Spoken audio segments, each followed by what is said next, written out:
నమస్తే, welcome to it's you TV. Bihar ఎన్నికల్లో మొదటి దశ పోలింగ్ ముగిసింది. రెండో దశ పోలింగ్ ప్రారంభం కానుంది. కానీ ఈ మొదటి దశ ఓటింగ్ అనుకున్న దానికన్నా కానీ ఓటింగ్ ఎక్కువ శాతమే నమోదైంది అని చెప్తూ ఉన్నారు. మరి ఈ నేపథ్యంలో సర్వేలు ఏవైతే ముందర ఫలితాలు వెల్లడించాయో అదే రకంగా మరి ఫలితాలు రానున్నాయో, మరి సర్వేలు ఇప్పుడు ఏ విధంగా, ఈ ఓటింగ్ తర్వాత ఏ విధంగా అక్కడ సర్వేలు రియాక్ట్ అవుతూ ఉన్నాయి, ఈ పెరిగిన ఓటింగ్ అనేది అసలు దేనికి సంకేతం, ఈ విషయాలను మాట్లాడదాము. ప్రజెంట్ నాతో పాటు ఉన్నారు బీకాన్ కంపెనీ సెఫాలజిస్ట్ వర్మ గారు. వారితో మాట్లాడదాం. హలో వర్మ గారు. నమస్కారం అండి, గుడ్ ఈవినింగ్ అండి. యూట్యూబ్ ప్రేక్షకులకు నమస్కారం అండి. ఫస్ట్ మాది బీకాన్ అనే సర్వే కంపెనీ అండి. 10 days ర్యాపిడ్ సర్వే చేసామండి. డెఫినెట్లీ అంటే మీ సర్వే ఫలితాలు చెప్పినవి మాకు తెలుసు. కాకపోతే ఇప్పుడు ఏంటంటే బీహార్ ఎలక్షన్స్ ముందులో అనేక సర్వేలు వచ్చాయి. దాని తర్వాత ఏంటంటే ఓటింగ్ శాతం ఈసారి పెరిగిద్ది అని అనుకున్నట్లుగానే ఓటింగ్ శాతం పెరిగింది. కానీ కాకపోతే అంటే మీ సర్వేలు చెప్పినట్లు మీరు అనుకున్న శాతం పెరిగిందా, లేకపోతే మరీ ఎక్కువ పెరిగిందా ఈసారి? మేము అనుకున్న దానికంటే కొంచెం మేము అనుకున్నామండి, ఒక 6% వరకు పెరుగుతుందని. కానీ నియర్లీ 8-9% వచ్చింది. అప్డేట్ రిపోర్ట్ రాలేదు. ఎప్పుడైనా కానీ ఎలక్షన్ కమిషన్ ఇవాళ 64.6 అని ఇచ్చినా కానీ ఫైనల్కి వచ్చేసరికి ఇంకా 2-1% పెరుగుతుంది. ఎప్పుడు మనం ఆంధ్ర ఎలక్షన్ చూసినా, తెలంగాణ ఎలక్షన్ చూసినా అక్యురేట్గా అప్పుడే రాదు. 2 or 3 days పడుతుంది. ఇంకా దాంట్లో మేల్ ఓటింగ్ ఎంత జరిగింది, ఫీమేల్ ఓటింగ్ ఎంత జరిగింది అనేది కూడా అప్పుడే అక్యురేట్గా రాదు. కానీ మేము పెరుగుతుంది అనుకున్నాం. దానికి పెరగడానికి చాలా కారణాలు ఉన్నాయండి. మొన్న ఎస్ఆర్ఐ తీసుకురావడం అయితే అంటే ఇప్పుడు వర్మ గారు, ఇప్పుడు మనం చూస్తే మొదటి దశ పోలింగ్ లో పెరిగింది ఓటింగ్. రెండో దశలో కూడా ఇప్పుడు అనుకున్న దానికన్నా ఈ ఫలితాలను బట్టి ఇంకా పెరగనుంది అనుకోవాలా? సేమ్ ఉంటుందండి. ఎప్పుడైనా కానీ ఒక ప్యాటర్న్ అంతే మెయింటైన్ అవుతుంది. 10% పెరిగితే అప్పుడు కూడా 10% పెరుగుతుంది. యావరేజ్ వచ్చేసరికి మళ్ళీ అది తగ్గొచ్చు, ఇది పెరగవచ్చు. లాస్ట్ టైం 57% ఉంది, ఇప్పుడు 64.6 ఉంది. నెక్స్ట్ సెకండ్ ఫేజ్ ఎలక్షన్ వచ్చేసరికి తగ్గొచ్చు. ఎందుకంటే అక్కడ కొన్ని రీజన్లలో తక్కువ ఉంటుంది, కొన్ని రీజన్లలో ఎక్కువ ఉంటుంది. ఇప్పుడు పాట్నా వచ్చింది అనుకోండి, లాస్ట్ టైం కంటే పెద్దగా ఏం పెరగలేదు. కొన్ని రూరల్, అర్బన్, కొంచెం విలేజెస్లలో బాగా పెరిగింది. విలేజ్లలో పెరగడానికి చాలా కారణాలు ఉంటాయి, సిటీలలో పెరగకపోవడానికి చాలా కారణాలు. ఏంటంటే బీహార్ లో చూస్తే విలేజెస్ లో ఎక్కువ ఉంది అనుకోవాలి, అర్బన్ ప్రాంతాల్లో ఎక్కువ ఉంది. విలేజెస్లలో ఎక్కువ పోలింగ్ అయిందండి. విలేజెస్లో పోలింగ్ అవ్వడానికి కారణం ఏంటంటే వాళ్ళకి ఇప్పుడు యాక్చువల్గా దేవి నవరాత్రులు అని వాళ్ళకు ఒక ఈవెంట్ ఉంది. అందరు అక్కడికి వెళ్తారు. మైగ్రెంట్ లేబర్ అంతా మైగ్రెంట్ లేబర్స్ అంతా అక్కడికి వెళ్తారు. దానివల్ల ఒకటి పెరుగుతుంది. ఎప్పుడైనా గవర్నమెంట్ వచ్చే ఫ్రీ స్కీమ్స్ ఎప్పుడైనా కానీ ఎక్కువ వస్తున్నాయి అన్నప్పుడు ఓటు వేయకపోతే కూడా గవర్నమెంట్ స్కీమ్ ఏమైనా పోతుందని భయం ఉంటుంది. వీటన్నింటి ఫ్యాక్ట్తో పాటు రాహుల్ గాంధీ గారు ఓటు చోరు యాత్ర కానీ, ఓటు ఆధార్ యాత్ర కానీ దాని ఇన్ఫాక్ట్ చాలా పనిచేసింది. మా ఓటు ఉందా లేదని చెక్ చేసుకుంటాం కూడా చాలా మంది ఓటు కోసం అంటే మా ఒక బజ్ క్రియేట్ అయింది. ఓట్ అనేది ఒక బజ్ క్రియేట్ అయింది. ఆ బజ్ క్రియేట్ అయినప్పుడు ఆటోమేటిక్గా కొంచెం పెరిగింది. ఇంకోటి అన్నిటికంటే ఇంపార్టెంట్ ఏంటంటే ఎస్ఐఆర్ అని ఒక తీసుకొచ్చారు ఈసీ. దానివల్ల 62 లక్షల మంది ఓటర్లు డిలీట్ అయ్యారు. 19 లక్షల మంది యాడ్ అయ్యారు. కానీ డిలీటెడ్ ఎప్పుడు కాదు అది యాక్చువల్గా.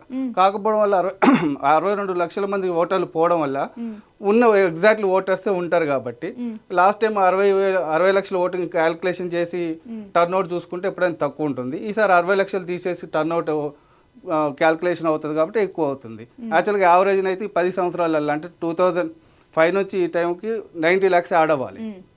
అంటే లాస్ట్ టైం 7.3 ఉంది, అంటే 7 crores 30 lakhs ఓటర్స్ ఉన్నారు. దానికి 90,000 యాడ్ అవ్వాలి, అంటే 8.2 రావాలి.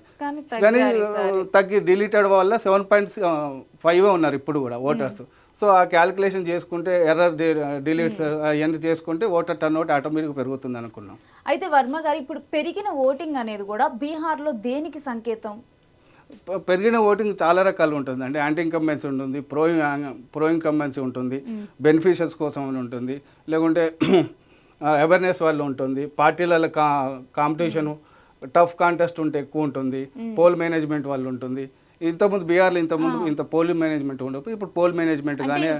మీరు చాలా రీజన్స్ చెప్తున్నారు, కానీ ఎక్కువగా కూడా ఇలా ఓటింగ్ పెరిగినప్పుడు వినిపించేది ఏంటంటే, ఓటింగ్ ఎప్పుడు పెరుగుతుందంటే అక్కడ అధికార పార్టీకి వ్యతిరేకత బాగా పెరిగినప్పుడే ఓటింగ్ పెరుగుతుంది. ఒకవేళ కనుక అధికార పార్టీ మళ్ళీ అధికారంలోకి వచ్చేటట్లయితే ఓటింగ్ కొంత తక్కువ నమోదవుతుంది అన్న ఒక థియరీ జనాల్లో ఉంది. దీని మీద మీరేమంటారు? అలా ఏముండదండి, అలా ఏముండదు. మనకు ఎగ్జాంపుల్ చూసుకుంటే మహారాష్ట్ర ఎలక్షన్ ఉంది. 2019 ఎలక్షన్ జరిగినప్పుడు 60% జరిగింది.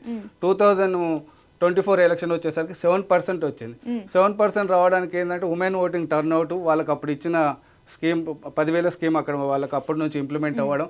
ఒకళ్ళు ఓటు వేయకపోతే అప్పుడు నాకు ఓటు వేయడానికి రాలేదు కదా, ఎందుకు ఇస్తారని ఒక భయంతో కానీ ఈ స్కీమ్స్ వల్ల కానీ అవేర్నెస్ వల్ల కానీ ఏమన్నా రిఫార్మ్స్ వల్ల కానీ పెరుగుతుందండి. అంటే ఇదేమి నితీష్ పాలనకి వ్యతిరేకతలాగా చూడాల్సిన అవసరం ఎప్పుడు ఆ సైంటిఫిక్ అట్లా లేదండి. ఓటర్ టర్న్అవుట్ పెరగడం వల్ల యాంటీ ఇన్కంబెన్సీ వచ్చింది, ఓటర్ టర్న్అవుట్ తగ్గడం వల్ల ప్రో ఇన్కంబెన్సీ ఉంది అనేది అది ఎప్పుడు కూడా సైంటిఫిక్ ఎక్కడ ప్రూవ్ కాలేదు. చాలా ఎలక్షన్స్ దానికి శాంపిల్గా ఉన్నాయి, చాలా ఎలక్షన్స్ ఉంటాయి. అంటే ఇప్పుడు మీరు బీహార్లో సర్వే చేశారు, అక్కడ ఉన్న జనాలతో కూడా మీరు ప్రత్యేకంగా మాట్లాడారు. అసలు ఈ నేపథ్యంలో ఇప్పుడు బీహార్లో మామూలుగా మనం చూస్తే ఒక 10 సంవత్సరాలు ఒక దగ్గర, ఇప్పుడు తెలంగాణలో చూసినా కానీ తెలంగాణలో మనం గెలిపోవటములు చూసినప్పుడు కాంగ్రెస్కి వచ్చిన ఓటింగ్ మొత్తం కూడా ఇటు కేసీఆర్కి వ్యతిరేకత, బీఆర్ఎస్ వద్దని వచ్చిన ఓట్లు తప్పితే కాంగ్రెస్ కావాలని వచ్చిన ఓట్లు కాదని చెప్పి కూడా దాని తర్వాత చాలా మంది చెప్పడం జరిగింది. ఇప్పుడు ఈ స్ట్రాటజీని మనం కన్సిడర్ చేస్తే అక్కడ 10 సంవత్సరాల పాలన ఉన్న దగ్గరే వ్యతిరేకత ఎక్కువ ఉన్నప్పుడు 20 సంవత్సరాలు నితీష్ కంటిన్యూస్గా పాలించారు, 4 సార్లు కంటిన్యూస్గా ఆయన విజయం సాధించారు. ఒకసారి మనం ఒరిస్సాకి వెళ్తే కూడా ఒరిస్సాలో కూడా ఇప్పుడు 2000 సంవత్సరంలో మొదటిసారి నితీష్ గవర్నమెంట్ ఇక్కడ వచ్చింది, బీహార్లో వచ్చింది. అదే టైంలో 2000లో అక్కడ కూడా అధికారంలోకి రావటం జరిగింది. ఆయన అక్కడ 5 సార్లు గెలిచిన తర్వాత కూడా 6సారి ఓడిపోయారు. ఇప్పుడు అదే ఫలితం బీహార్లో వస్తుందా ఏంటి, అసలు ఎంత వ్యతిరేకత ఉంది ఇక్కడ? మీకు ఒరిస్సాకు బీహార్కి చాలా డిఫరెన్స్ ఉంటుందండి. ఎందుకు డిఫరెన్స్ ఉంటుందంటే ఒరిస్సాలో నవీన్ పట్నాయక్ గారు ఒకలే రూల్ చేశారు, ఎవరితో పొత్తు లేదు. ఎవరైనా పొత్తుతో ఉన్నా కానీ అతను ఒకరే రూల్ చేస్తారు, వాళ్ళతోనే కంటిన్యూ అయ్యారు. ఇక్కడ మా బీహార్ ఎలక్షన్ వచ్చేసరికి ఈసారి ఉన్న కాంబినేషన్ నెక్స్ట్ సారి ఉండదు. ఇప్పుడు యాంటీ ఇన్కంబెన్సీ మూట కట్టుకోవాలంటే అందరి దాంట్లో పాత్ర ఉంటుంది. ఆర్జేడీ పాత్ర ఉంటుంది, కాంగ్రెస్ పాత్ర ఉంటుంది, ఎన్డీఏ పాత్ర ఉంటుంది. ఎందుకంటే మధ్యలో 2000 ఇయర్ నుంచి నితీష్ పాలన స్టార్ట్ అవుతుంది. నితీష్ పాలన ఒక 5 years ఎన్డీఏతో చేశాడు. ఆఫ్టర్ 2015 నుంచి 2020 వరకు మళ్ళీ ఆర్జేడీ కూటమితో చేశాడు. ఈ 20 years మూట కట్టుకోవాలంటే తలా ఇంత షేర్ అవుతుంది. సో అది రాదు. ఎప్పుడైనా కానీ పాత లాలు ఎరా చూసుకుంటారు, నితీష్ ఎరా అంటే ఎవరు కంపారిజన్ చేసుకున్నప్పుడు నితీష్ ఎరా అనేది కొంచెం బెటర్గా ఉంది కాబట్టి ఈ కొంచెం ఫేవర్గా ఉంటుంది. యాంటీ ఇన్కంబెన్సీ అనేది ఎక్కడ కనపడట్లేదు, ప్రో గవర్నమెంటే కనిపిస్తుంది మాకు మేము చేసింది. ఓకే, అంటే ఇరు పార్టీల మేనిఫెస్టో మీద మీరు సర్వే చేసినప్పుడు అసలు ప్రజల స్పందన ఎలా ఉంది? ప్రజాస్పందన అంటే ఇరు పార్టీల మీద యాక్చువల్గా మీకు ఆల్రెడీ నేను ఇవ్వడం స్టార్ట్ చేశానండి. స్టార్ట్ చేసినాక మీరు ఒక అడాప్ట్ అయి ఉంటారు. కొత్తగా ఎవరైనా ఇస్తా అంటే అంత త్వరగా నంబరు. ఇప్పుడు ఆల్రెడీ నితీష్ గారు 10,000 రూపాయలు ఇచ్చారు కాబట్టి బీహార్ లాంటి వెనుకబడిన రాష్ట్రంలో 10,000 రూపాయలు అంటే వాళ్ళు చాలా సెంటిమెంట్గా ఫీల్ అవుతారు. దానికి చాలా కారణాలు ఉన్నాయి. మా సర్వే చూసేటప్పుడు మీకు చెప్తాను. అసలు అంటే మీ సర్వే రిపోర్ట్లో మీరేం చెప్పారు? మా సర్వే రిపోర్ట్లో మేము అన్ని 360 degrees యాంగిల్ మొత్తం చూసుకొని మాకున్న టీం, మాకున్న రీసోర్స్తో యాక్చువల్గా బీహార్ కానీ ఎక్కడ కానీ సర్వే రిపోర్ట్లలో చేయాలంటే చాలా, బీహార్ లాంటి దాంట్లో చేయాలంటే చాలా గడుసుగా ఉండాలి.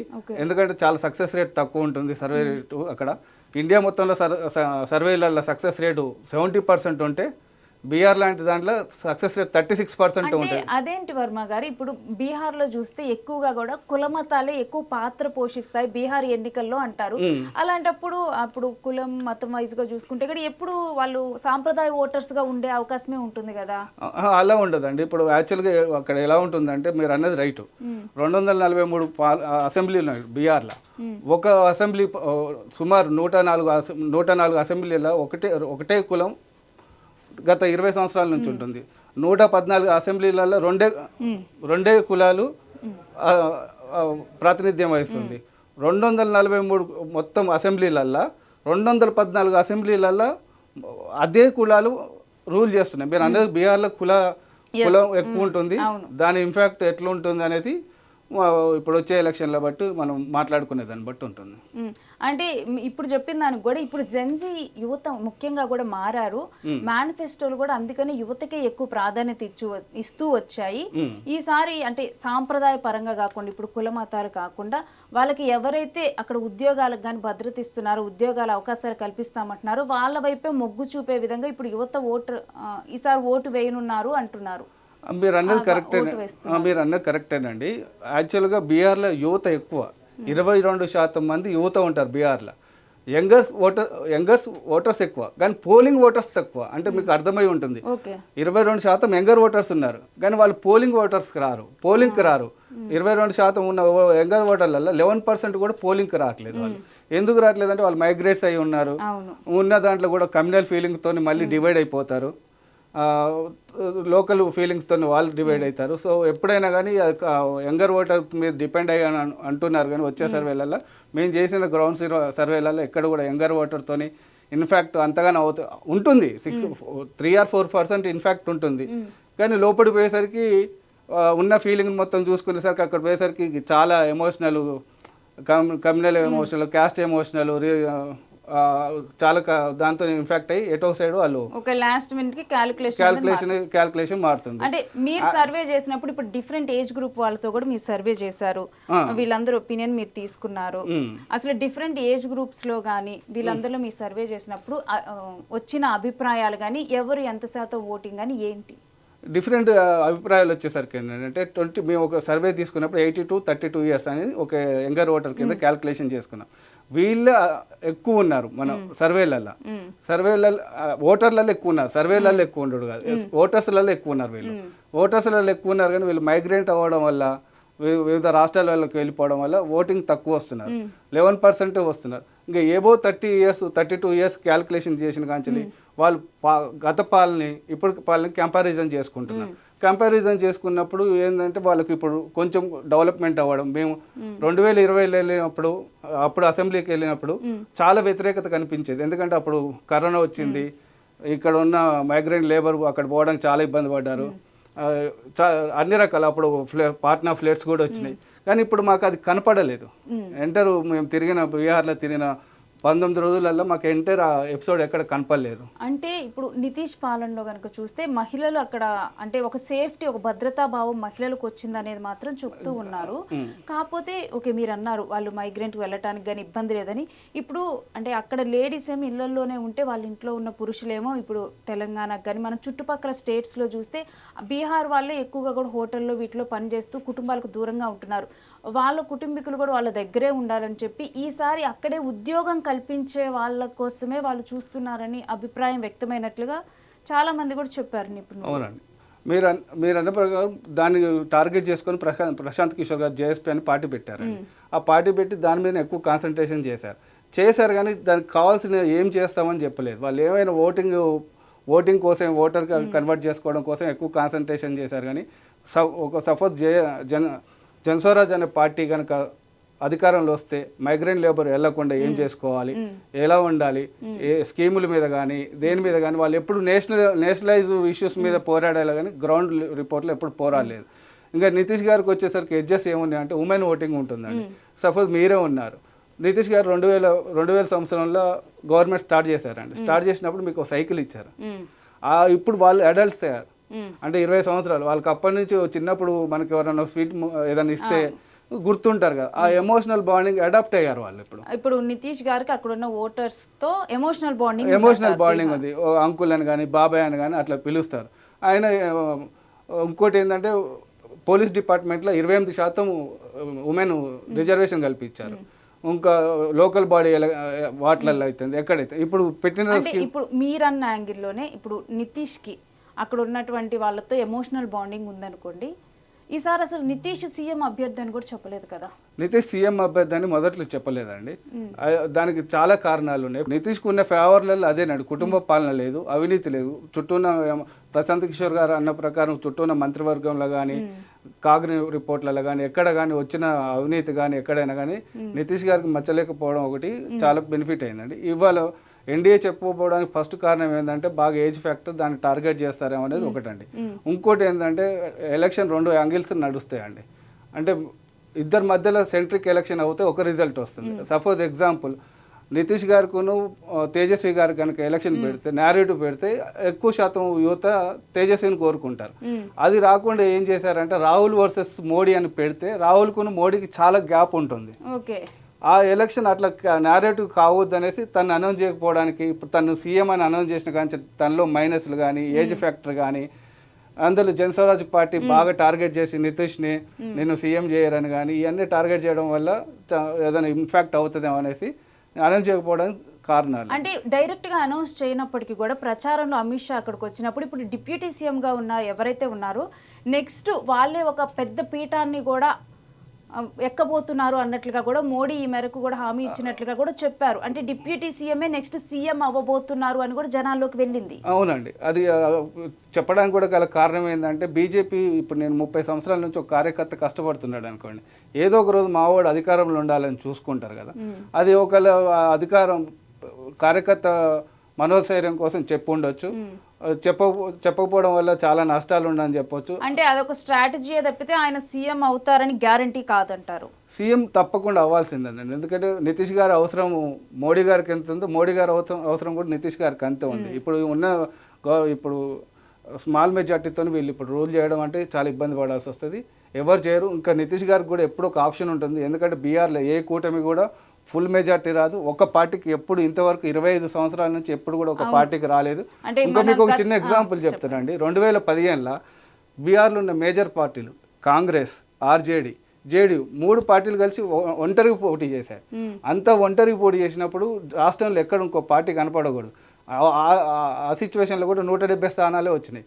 బీజేపీకి ఆ సిచ్యువేషన్లో కూడా 50 స్థానాలు వచ్చినాయి. అంటే ఎప్పుడు కూడా ఒక పార్టీతోనే అక్కడ ఇంకా గత 15 వచ్చే ఎలక్షన్ 15 సంవత్సరాలలో కూడా కనపడట్లేదు. అది కంపల్సరీ నితీష్ సాయం, ఒకళ్ళు నితీష్ ఒకళ్ళు జేడీయూ బీజేపీ చేయలేదు అనుకోండి, నితీష్కి ఎప్పుడు ఆప్షన్ ఒకటి ఉంది కదా ఆర్జేడీ అనేది. ఇంతకుముందు 2-3 సార్లు పోయి వచ్చిన వాళ్ళే కదా, కొత్తగా వచ్చింది ఏం కాదు కదా. అంటే ఇప్పుడు మాట్లాడేది ఏంటంటే ఇప్పుడు మహాగఠబంధన్కేమో కాంగ్రెస్ వీక్, ఇక్కడ ఎన్డీఏలో చూస్తేనేమో నితీష్ వీక్ అని చెప్తున్నారు. ఒకవేళ గనక ఇక్కడ ఇది ఓడిపోతే నితీష్ కారణం అవుతారు, మహాగఠబంధన్ ఓడిపోతే కాంగ్రెస్ కారణం అవుతుంది అంటున్నారు. దాని మీద అసలు మీ అభిప్రాయం ఏంటి? కరెక్టేనండి, మీరు అన్నది కరెక్టే. లాస్ట్ ఎలక్షన్లలో ఇద్దరి మధ్యలో తేడా ఒక 10 లోపే ఉంటుంది. ఉండడానికి బలమైన కారణం ఏంటంటే లాస్ట్ ఎలక్షన్లలో కూటమి ఎన్డీఏ కూటమిలో LJP party, VIP party, JDU and BJP party ఉంది. బీజేపీ కానీ హెచ్ఏఎం కానీ ఎల్జేపీ కానీ ఈ 2 కూటములు పోటీ చేసిన దగ్గర, హెచ్ఏఎం విఐపి పోటీ చేసిన దగ్గర ఎక్కడ కూడా ఎల్జేపీ పార్టీ పోటీ చేయలేదు.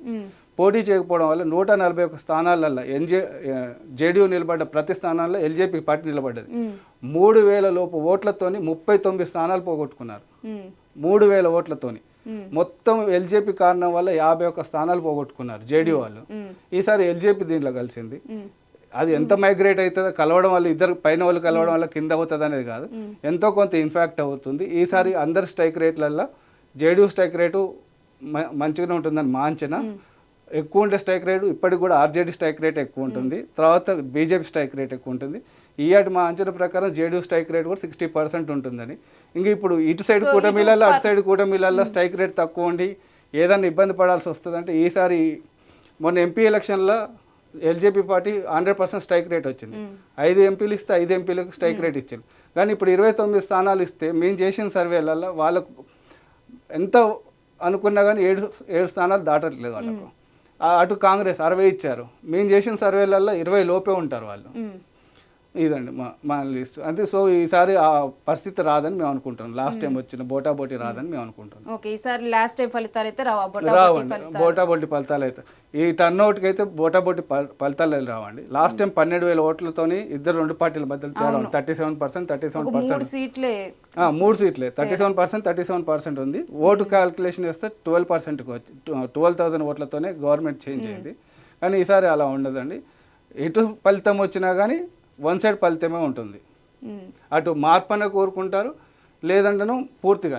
ఇంకోటి ఏంటంటే ఎప్పుడైనా కానీ ఇప్పుడు రాష్ట్రాలలో ఎక్కడ ఎలక్షన్ జరిగినా కానీ, మీరు ఉదాహరణ ఆంధ్రప్రదేశ్ చూసినా కానీ, ఎంత వేవ్ ఉన్నా కానీ సెంట్రల్లో మోడీ వస్తాడు లేదంటే సెంట్రల్లో మోడీ ఉన్నాడు అన్న ఫీలింగ్తోనే అదొక 5% యాడ్ అవుతుందండి. లోకల్ పార్టీ కానీ స్థానిక పార్టీ కానీ ఇప్పుడు టీడీపీకి కానీ జనసేనకు కానీ ఆ వేవ్ రావడానికి ఏంటంటే బియాండ్ చెప్పినా చెప్పకపోయినా దాని వెనకాల మోడీ కారణమై ఉంటాడు. ఎందుకంటే ఆ ఫీలింగ్ ఆల్రెడీ నేరేటివ్ వచ్చింది జనాలలో. అంటే మీరు అనేది ఏంటంటే ఇప్పుడు ఏదర్ గెలిస్తేనేమో మహాగఠబంధన్ కొంచెం హై మెజార్టీతో గెలిచింది, లేదంటేనే వీటి ఎన్డీఏ హై మెజార్టీ.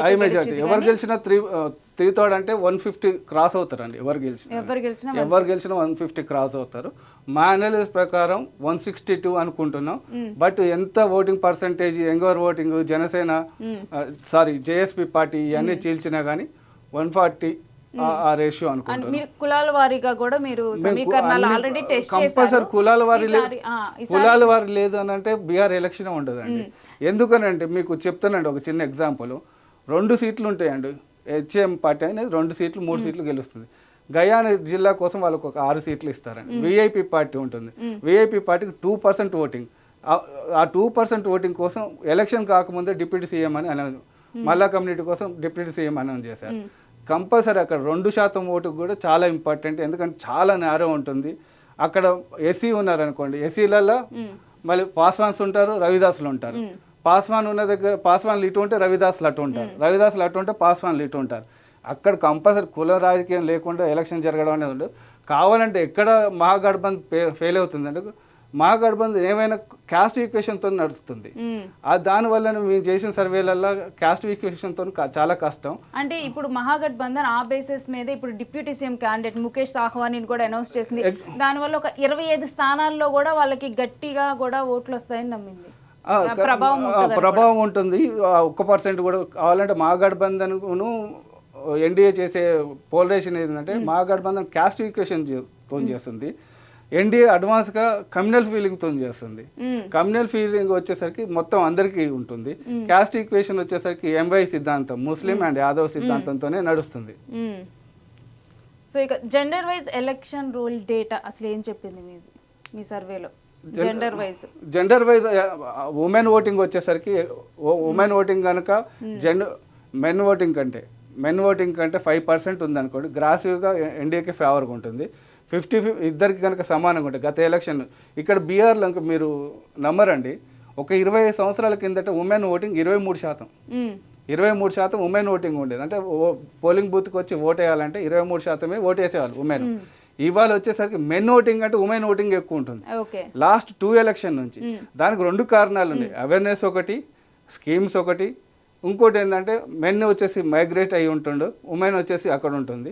కావాలంటే వాళ్ళు కూడా మేము చేసిన సర్వేలలో బయట ఉంటే మాకు కూడా ఫైనాన్స్ పవర్ అవుతుంది.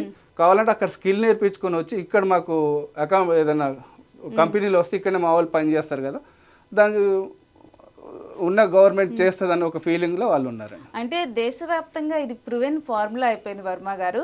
మహిళలు ఎటు మొగ్గు చూపితే వాళ్ళే అధికారం. ఇప్పుడు కంపల్సరీ అండి. ఇప్పుడు ఇంకా రాబోయే ఎలక్షన్ ఎప్పుడు కూడా అండి, ఇప్పుడు మహారాష్ట్ర సక్సెస్ అయ్యాడు, మధ్యప్రదేశ్ సక్సెస్ అయ్యారు, ఇప్పుడు బీహార్ కూడా సక్సెస్ అయింది అనుకోండి, మీకు ఇంకా అదృష్టం అన్నట్టు. ఎక్కడ ఎలక్షన్ వస్తే ఇంకా 6 నెలల ముందు నుంచి మీకు. అంటే మీ సర్వేలో మహిళలు ఎటు ఎక్కువ మొగ్గు చూపుతున్నట్లు? మహిళలు ఎక్కువ ఎన్డీఏ వైపు ఉన్నారండి, ఎన్డీఏ వైపు ఉన్నారు. మేము దాంట్లో కూడా క్వశ్చన్ చేసాం, మీరు 10,000 రూపాయలు తీసుకున్నారు కదా, మళ్ళీ ఏదన్నా మహాగఠబంధన్ కానీ ఎటన్నా మీరు టర్న్ అవుతారా అని మేము అడిగాము.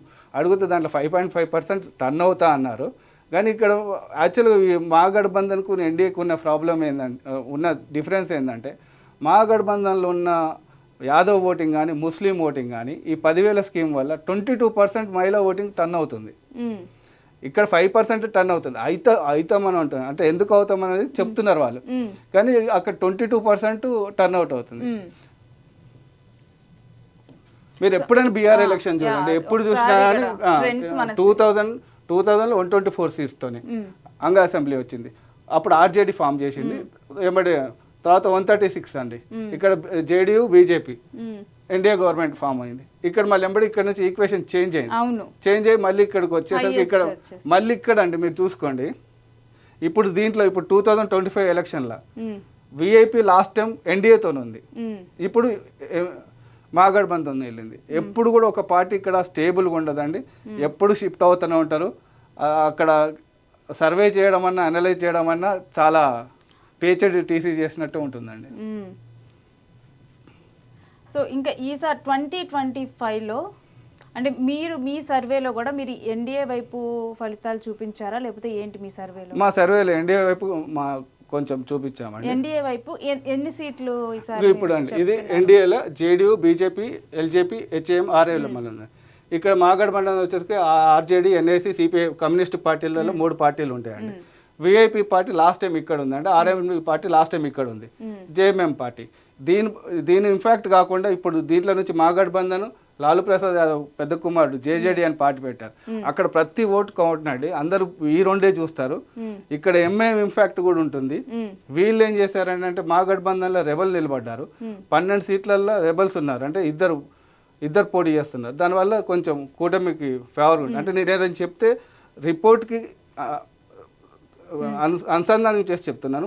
మళ్ళీ మొత్తం ఫేవర్గా ఎన్డీఏకి ఉంది అనుకోకండి, అది చెప్తున్నాను. లేదు లేదు, అంటే మీ ఫలితాలు మీరు ఏం తెలియదని అదే. మా ఫలితాలు ఎందుకు మేము అనుకున్న ఫలితం వస్తుంది అంటానికి టార్గెట్గా చెప్తున్నాను.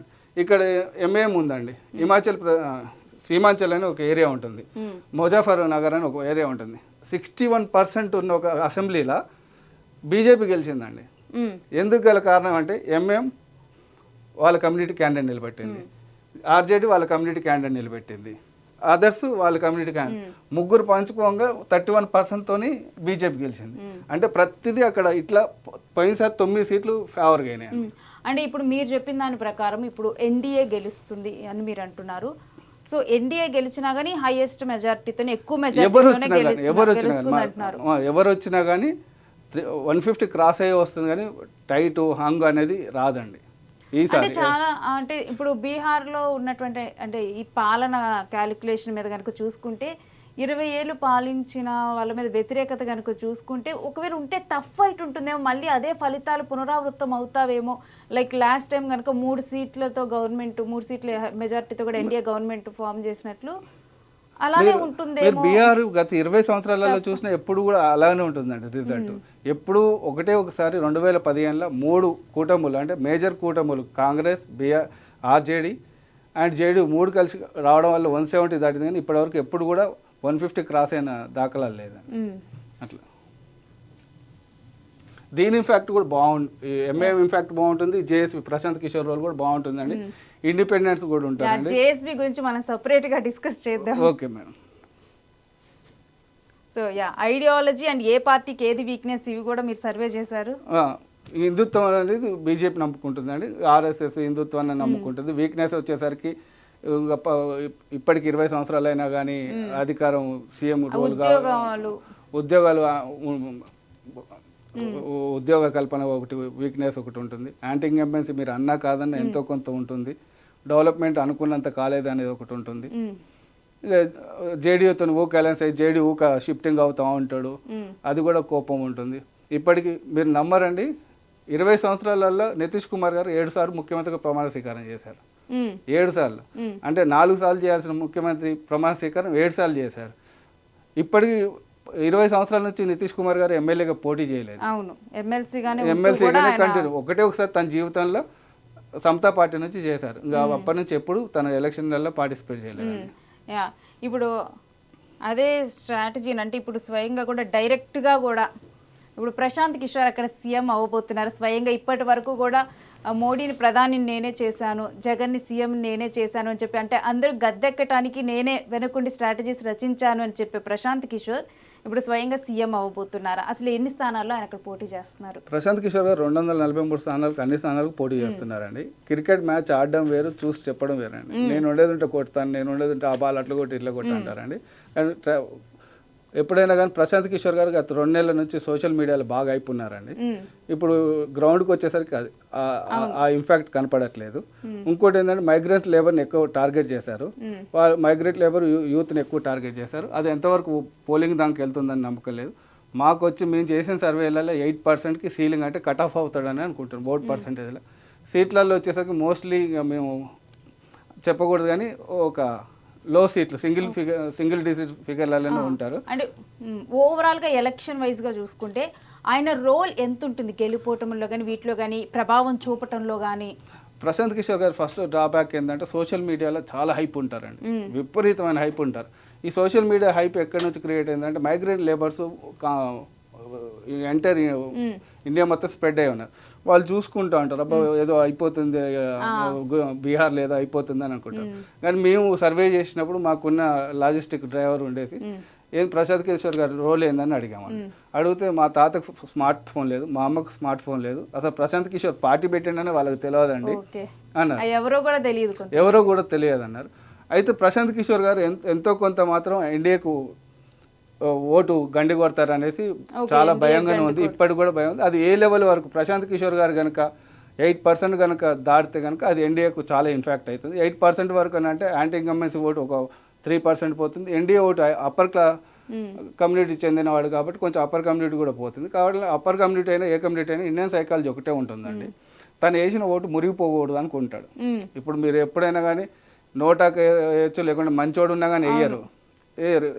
వేసిన అతనే గెలవాలన్న ఫీలింగ్తోనే వేస్తారు. బూత్ లెవెల్కి పోయినాక ఆ కాంపిటీషన్ లెవెల్ అంతా చూసినాక ఏమవుతుందండి అంటే అరే ఎవరు గెలుస్తారు, ఆర్జేడీ గెలుస్తారా జేడీయూ గెలుస్తారా అని చూసుకున్నప్పుడు ఆ బటన్ అక్కడికి వెళ్తుంది. ఈ ప్రశాంత్ కిషోర్ ఇన్ని రోజులు చేసింది ఇదంతా వృధా అవుతుందని మా అంచనా అండి. కానీ ఎంతో కొంత అయితే తన రోల్ అయితే చేయగలుగుతాడు. ఇంకా చాలా టైం పడుతుంది మా అంచనా ప్రకారం. ఇంకొక 2 టర్మ్స్ ప్రశాంత్ కిషోర్ గారు అంటే గ్రౌండ్ లెవెల్ వెళ్ళలేదండి ప్రశాంత్ కిషోర్ పార్టీ. సోషల్ మీడియాలో బాగా అయిపోయింది, యంగ్ ఓటర్స్లలో బాగుంది, అన్ఎంప్లాయర్స్లలో బాగుంది, మైగ్రెంట్ లేబర్స్లలో బాగుంది, అప్పర్ క్యాస్ట్లలో ఉంది. కానీ అప్పర్ క్యాస్ట్లలో ఎప్పుడైనా కానీ ఒక పార్టీ అందరం కలిసి ఓడగొట్టుకుంటున్నాం అన్నప్పుడు కన్వర్ట్ గారు, యూత్లలో కొంచెం ఎంతో కొంత కన్వర్ట్ అవుతారు. కానీ ఎంతో కొంత నితీష్ కుమార్ గారిని ఇబ్బంది పెట్టినా కానీ ప్రచారంలో ఇబ్బంది పెట్టి ప్రశాంత్ కిషోర్ గారు చేసిన అలిగేషన్స్నే తేజస్వి తీసుకొని కాపీ కొట్టుకొని అయ్యే పోరాడుతూ ఉంటాడు. తేజస్వి గారు కొత్తగా ఏమి ఉండవండి. సో ఫైనల్గా బీహార్ ఎన్నికల గురించి మీరు బీకాన్ కంపెనీ సెఫాలజిస్ట్గా మీరు ఏం చెప్తారు? బీహార్లో కమ్యూనిటీ వైజ్ క్యాస్ట్ వైజ్ చూసుకుంటున్నా అండి. ఎస్సీ ఓటింగ్ వచ్చేసరికి 51% దాకా ఎన్డీఏకి ఉంటుందండి. ఎస్సీ వచ్చేసరికి 49% ఉంటుంది. ముస్లింకి వచ్చేసరికి 2% లోపే ఉంటుంది. యాదవ్ ఓటింగ్ వచ్చేసరికి 30% లోపే ఉంటుందండి. ఈ 30%లో 22%, 21% ఓన్లీ ఉమెన్ ఓటింగే బెనిఫిషియర్సే మేము చేసిన సర్వేలలో ఉందండి. ఓబీసీ ఓటింగ్ కానీ అప్పర్ క్యాస్ట్ కానీ ఎక్కువ ఎన్డీఏ ఫేవర్గా ఉంటుందండి. జనరల్లలో కూడా అంటే ఈబీసీలలో కానీ ఎక్కువ కానీ ఎన్డీఏకి ఎక్కువ ఫేవర్ ఉందండి. ఏజ్ ఫ్యాక్టర్ చూస్తే బిలో 18 to 25లో 38% ఉందండి. 26 నుంచి 35%లో 41% ఉంది. 36 to 50 years వచ్చేసరికి 48% ఉందండి. 51 to 60 వచ్చేసరికి 55% ఉందండి. ఇది ఎందుకు వస్తుందని ఇంతగానంటే వీళ్ళు 2 పాలనలో చూశారు కాబట్టి ఏది బెస్ట్ పాలన అనేది వీళ్ళకి ఒక ఐడియా ఉంది కాబట్టి వీళ్ళు కొంచెం ఎక్స్పీరియన్స్ చేశారు. వీళ్ళు చాలా మొత్తం చూశారు కాబట్టి వీళ్ళకి ఒక ఎక్స్పీరియన్స్ తో అంటే ఉందండి. ఏజ్ గ్రూప్ వాళ్ళు ఎక్కువ ఎవరి వైపు మొగ్గు చూపుతున్నారు? ఎన్డీఏ వైపు ఉంటుందండి. వాళ్ళు లాలు జంగల్ రాజ్ అని ఒకసారి ఒక నిందేసినా కానీ అది ఇంకా కంటిన్యూ అవుతుంది. సరే జంగల్ రాజ్ చూసారో లేదో కానీ దాన్ని అయితే అదే కంటిన్యూ చేసుకుంటూ పోతున్నారు. ఆ టెంపోనే కంటిన్యూ చేస్తున్నారు. అదే బీజేపీ కూడా ఇవాళ బలమైందండి. ఇది సేమ్ ఉందండి. రూరల్గా అర్బన్గా సేమే ఉందండి. కొంచెం అర్బన్లో కొంచెం ఎక్కువ ఉంటుంది. బీహార్లో అర్బన్లో ఓటింగ్లలో ముస్లిం ఓటింగ్ ఉంటుంది కాబట్టి సిమిలర్గా మ్యాచ్ అవుతుందండి. ఇక్కడికి వచ్చేసరికి మేల్ ఓటింగ్ వచ్చేసరికి 48% పడుతుంది. ఫిమేల్ ఓటింగ్ వచ్చేసరికి 55% పడుతుంది. 55% వస్తుందండి ఇక్కడ. ఇంకా అందరూ ఆక్యుపేషన్ ప్రకారం ఇది సమానంగానే ఉంటుందండి ఆల్మోస్ట్ రెండిట్లో కూడా. మా ప్రొజెక్షన్ ప్రకారం ఎన్డీఏకి 144 వస్తాయి అనుకుంటున్నాం అండి. ఎంజీబీ మహాగఠబంధన్కి 92, అదర్స్ 7 అండి. ఈ అదర్స్ 7లో ఎంఐఎం ఉంటుంది. జేజేడీ అనేసి లాలూ ప్రసాద్ యాదవ్ గారు పెద్ద కుమారుడు నిలబడ్డారు. అతను ఒక్కడు గెలుస్తున్నాడు వాళ్ళ పార్టీ తరఫున. దీంట్లో జేఎస్పీ కూడా యాడ్ అయ్యి ఉందండి. 45% ఓటర్ టర్న్అవుట్ ఓటు శాతం వస్తుంది. 45% ఓటు శాతం ఏమో ఎన్డీఏకి వస్తుందండి. ఇంత ఉండదు అనుకున్నాం. నిన్న అయిన ఫస్ట్ ఫేజ్ ఎలక్షన్ ప్రకారం ఓటర్ టర్న్అవుట్ బాగా పెరిగింది కాబట్టి ఈ గ్యాప్ కూడా పెరుగుతుందండి. ఇంతకుముందు ఇంత గ్యాప్ ఉండవు, చాలా తక్కువ గ్యాప్తో నేరో గ్యాప్తోనే ఉండేవాళ్ళు. ఇప్పుడు ఇది కూడా చాలా గ్యాప్ పెరుగుతుంది. 144 వస్తాయండి. మహాగఠబంధన్కి వచ్చేసరికి దీంట్లో లెఫ్ట్ పార్టీ అన్ని పార్టీ. దీంట్లో ఇంకోటి ఏంటంటే ప్రాబ్లం ఏంటంటే మహాగఠబంధన్లో లెఫ్ట్ పార్టీల పర్ఫార్మెన్స్ బాగుంటుంది, ఆర్జేడీ పర్ఫార్మెన్స్ బాగుంటుంది. కాంగ్రెస్ పర్ఫార్మెన్స్ మరీ దారుణంగా ఉంటుందండి. ఓడిపోతే కాంగ్రెస్ కారణం అవుతుంది, అదే వీక్ గా ఉంది అని చెప్పి కూడా అసలు తేజస్వి యాదవ్ గారు అలానే కట్టుబడి ఉన్నా బాగుండు. అదే 40 స్థానాలకి ఇవాళ 61 స్థానాలలో పోటీ చేస్తున్నారు. కానీ మేము ఎంత సర్వే గ్రౌండ్ లెవెల్లో చేసినా కానీ వాళ్ళకి 20 లోపే వస్తుందండి. 20 దాటట్లేదు. దీంట్లో వచ్చేసరికి ఎన్డీఏలో వచ్చేసరికి స్ట్రైక్ రేటు కాంగ్రెస్తో పోటీ పడే పార్టీ ఏంటంటే LJP party. Last time 100% strike rate ఉంది. బట్ ఈ సేమ్ వాళ్ళు కూడా 24-25% కంటే స్ట్రైక్ రేట్ రావట్లేదు. అదర్స్ వచ్చేసరికి 16% అండి. దీంట్లో జేఎస్పీ ఎక్కువ రోల్ ఉంటుందండి. తర్వాత ఎంఎం రోల్ ఎక్కువ ఉంటుంది. జేఎస్పీ రోల్ వచ్చేసరికి 8% ఉంటుంది. ఎంఎం రోల్ వచ్చేసరికి 5% అలా ఉంటుంది. అంటే కొన్ని ఏరియాలలో యాక్చువల్గా ఎంఎం ఏం చేద్దాం అనుకున్నారంటే మహాగఠబంధన్ కలుస్తామంటే కలవనీయలేదండి. వాళ్ళు తీసుకోలేదు. వాళ్ళు ఒక 5 స్థానాలలో వాళ్ళు ఉంటారు. ఓట్ షేర్ అండి మనం చెప్పుకున్నాం ఇది మహాగఠబంధన్ది అదర్స్. స్ట్రైక్ రేట్ వచ్చేసరికి బీజేపీ స్ట్రైక్ రేట్ 68% ఉంటుందండి. జేడీఎస్ స్ట్రైక్ రేట్ వచ్చేసరికి 16 ఇయర్ ఉంటుందండి. ఎల్జేపీ స్ట్రైక్ రేట్ వచ్చి 24% ఉంది. హెచ్ఏఎం అనే పార్టీ ఓన్లీ 6 స్థానాలలో పోటీ చేస్తుంది, 2 గెలుస్తుంది కాబట్టి దీని స్ట్రైక్ రేట్ వీటిని క్యాలిక్యులేషన్ చేయకూడదు. ఈ మూడింటిని వరకే మనం స్ట్రైక్ రేట్లలో మేజర్ రోల్ తీసుకోవాలి. మహాగఠబంధన్ స్ట్రైక్ రేట్ వచ్చి ఇది పార్టీల వారిగా అండి 101 స్థానాలలో బీజేపీ పోటీ చేస్తుందండి. మా అంచనా ప్రకారం 72 వస్తుందండి. 71% స్ట్రైక్ రేట్ అనుకుంటున్నాం అండి. జేడీ వచ్చేసరికి 101 స్థానాలలో పోటీ చేస్తుందండి, 63 గెలుస్తుంది అనుకుంటున్నాం, 62% స్ట్రైక్ రేట్ అండి. ఎల్జేపీ పార్టీ 29 స్థానాలలో పోటీ చేస్తుంది, 6 వస్తాయండి, 20% స్ట్రైక్ రేట్. ఈ రెండింటిని క్యాలిక్యులేషన్ చేద్దండి, 66% 2-1 ఓట్లు వస్తాయి. సేమ్ ఇదే పరిస్థితి దాంట్లో కూడా ఉందండి. అది అంటే సర్వేలు అన్నీ కూడా 100% కూడా యాక్యురేట్ అస్సలు కాదు. ఇప్పుడు మీరు ఇచ్చిన దాంట్లోనే కొంచెం అటు ఇటుగా చూడాలంటే ఎంత పర్సెంటేజ్ వరకు మనం చూడొచ్చు? అన్ని సర్వేలు కొంచెం యాక్యురేట్లలో ఎంటైర్ ఇండియాలో యాక్యురేట్లలో అంటే మన తెలంగాణ కానీ, ఆంధ్రప్రదేశ్ కానీ, గుజరాత్ కానీ, యూపీ కానీ ఈ పెద్ద స్టేట్లలో చెప్పొచ్చు అండి. చిన్న స్టేట్లలో చాలా కష్టం ఉంటుంది. అంటే మీరు గతంలో ఎక్కడ సర్వేలు చేశారు? అక్కడ యాక్యురేట్ రిజల్ట్ మేము తెలంగాణకు చేసామండి. తెలంగాణకు చేసాం, అసెంబ్లీకి చేసాం, పార్లమెంట్కి చేసాం, ఎమ్మెల్సీకి చేసాం, ఢిల్లీ అసెంబ్లీకి చేసాము. అప్పుడు యాక్యురేట్ మేము 90% ఇచ్చామండి. మహారాష్ట్ర మేము 168 ఇచ్చాం, 225 వచ్చింది. ఢిల్లీ మేము అనుకున్న అసెంబ్లీ స్థానాలతో సహా ప్రకటించాము. అప్పుడు 44 స్థానాలు కూడా మేము అనుకున్న యాక్యురేట్గా వచ్చింది. మాకు ఒకటి ఫెయిల్ అయిందంటే జార్ఖండ్ మేము గెస్ట్ చేయలేకపోయాం. యాంటీ ఇన్కంబెన్సీ ఉంటుంది అనుకున్నాం, కొంచెం ఉంటుంది అనుకున్నాం. జార్ఖండ్ ఒకటి ఫెయిల్ అయ్యామని మిగిలిన ఎలక్షన్లలో యాక్యురేట్గానే ఇచ్చాం, 95% యాక్యురేట్గానే ఇచ్చాం ఇప్పటివరకు. రైట్, థ్యాంక్ యూ వర్మ గారు. Thank you. సో చూస్తున్నాం కదా వ్యూవర్స్, ఎవరైనా కానీ ఈసారి బీహార్ ఎన్నికల్లో గెలిచేది ఎన్డీఏ అయినా గెలవచ్చు, మహాగఠబంధన్ అయినా గెలవచ్చు. కానీ ఎవరు గెలిచినా కానీ హైయెస్ట్ సీట్స్తోనే, అంటే కొంత ఎక్కువ మెజార్టీతోనే, గతంలో ఏదైతే ఎన్నికల్లో కేవలం 3 సీట్ల మెజార్టీతో ఎన్డీఏ గవర్నమెంట్ ఫామ్ చేసినట్లుగా ఈసారి అలా కాకుండా క్లియర్ కట్గా కూడా ఓటర్స్ ఏదైనా ఒక పార్టీ వైపే క్లియర్గా కూడా మొగ్గు చూపునున్నారు. అయితే ఇప్పుడు బీకాన్ సర్వే ప్రకారం అయితే ఎక్కువగా కూడా 144 సీట్ల వరకు కూడా ఎన్డీఏనే మెజార్టీ సంపాదిస్తుందని చెబుతూ ఉన్నారు. కానీ మొదటి పోలింగ్లో మనం కనుక చూస్తే, మొదటి దశ పోలింగ్లో ఏదైతే ఒక 6% వరకు కూడా ఈసారి ఓటింగ్ ఎక్కువగా నమోదయ్యింది అనుకున్నారు సర్వేలు చేసిన చాలామంది కూడా. కానీ ఆ తర్వాత వాళ్ళు అనుకున్న దానికన్నా కానీ ఈసారి ఓటింగ్ పెరిగింది. కానీ ఎన్నికల్లో ఏదైనా జరగవచ్చు, ప్రజలు ఎవరి పక్షానైనా ఎవరినైనా గద్దెనెక్కించవచ్చు. సర్వేలు అనేవి ఎప్పుడూ కూడా మనకి అంటే ముందల సర్వేలు ఒక అభిప్రాయాన్ని తెలియజేస్తాయి తప్పితే ఎప్పుడు కూడా ప్రామాణికంగానైతే 100% ఎప్పుడూ నిలవలేదు.